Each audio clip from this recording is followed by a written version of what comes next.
হযরত আমিনা রাদিয়াল্লাহু তাআলা আনহা নবী মুস্তাফাকে গর্ভে নিয়েছিলেন। স্বামী আব্দুল্লাহ ইন্তেকাল করা 4 মাস 10 দিন কমপ্লিট হলো। হযরত আমিনা রাদিয়াল্লাহু তাআলা আনহা আব্দুল্লাহ ইন্তেকাল করার পরে একদিনের জন্য নয় বরং 1 মিনিটের জন্যও হযরত আব্দুল্লাহর বাড়ির বাহিরে তিনি হননি, এমনকি দরজার ভিতর থেকে বাহিরের দিকে তিনি নিজের মুখ পর্যন্ত বাহির করেনি। পাড়ার কোনো মানুষের সঙ্গে দেখা সাক্ষাৎ হয়নি, কোনো মহিলার সঙ্গে গল্প কথাবার্তা বলা হয়নি। একই বাড়িতে একই আঙিনাতে একই ওসরাতে নবী মুস্তাফার মা হযরত আমিনা 4 মাস 10 দিন কমপ্লিট অতিবাহিত করে দিল।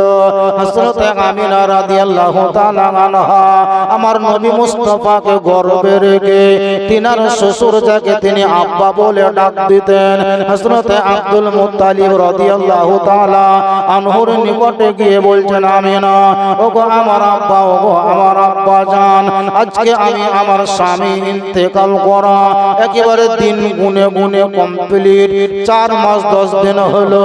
এই 4 মাস 10 দিন পর্যন্ত আমি বাড়ির ভিতরেই ছিলাম, বাড়ির বাহিরে উকি পর্যন্ত মারিনি। পাড়ার মানুষের সঙ্গে দেখা সাক্ষাৎ আমার হয়নি, কাউরির সঙ্গে আমি গল্প করতে পারিনি। পাড়ার মা বোনরা কে কেমন আছে এটা আমি আদৌ সন্ধান নিতে পারিনি।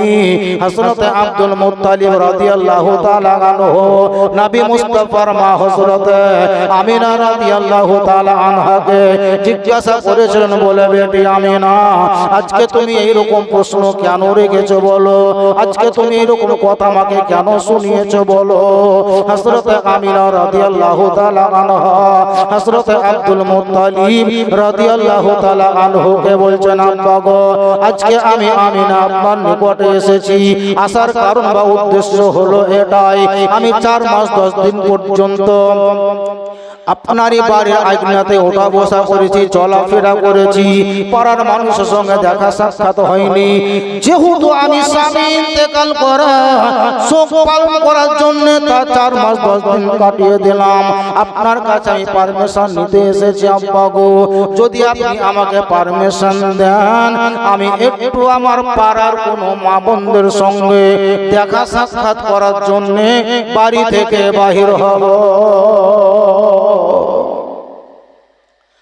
হযরত আমিনার বক্তব্য, আব্বা 4 মাস 10 দিন একই দেওয়ালে ঘেরাতে বাস করলাম, একটু আবহাওয়ার পরিবর্তন যেন হবে, আর আমার পাড়ার মা বোনটাকে কেমন আছে এই অবস্থা বা খবরটাও বুঝতে বা জানতে পারবো।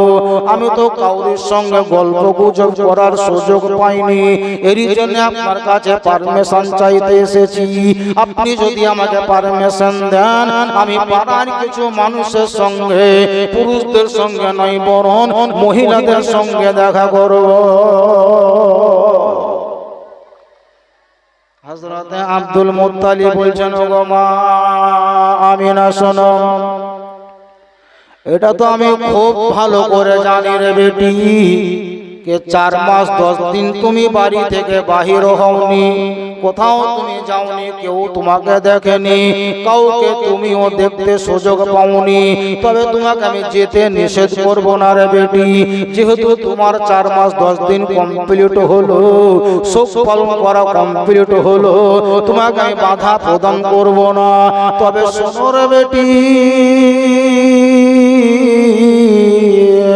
ওগো বেটি আমিনা তুমি জানা জানা ঘরের বৌমা নয় রে বেটি, তুমি অন্য কাউরির বিবি নয়, আমার বেটা আব্দুল্লাহর বিবি।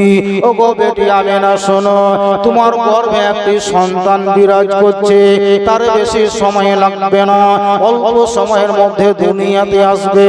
তবে তুমি মাটিতে চলতে গিয়ে পাড়ার মানুষের সঙ্গে দেখা সাক্ষাৎ করতে যাবা ঠিক, কিন্তু এমন কোন রাস্তায় চলিও না, এমন কোন ভুল করিও না, এমন কিছু অন্যায় করিও না যেন মক্কার কোন মানুষ তোমার উপরে আঙুল উঠিয়ে কথা বলতে পারে।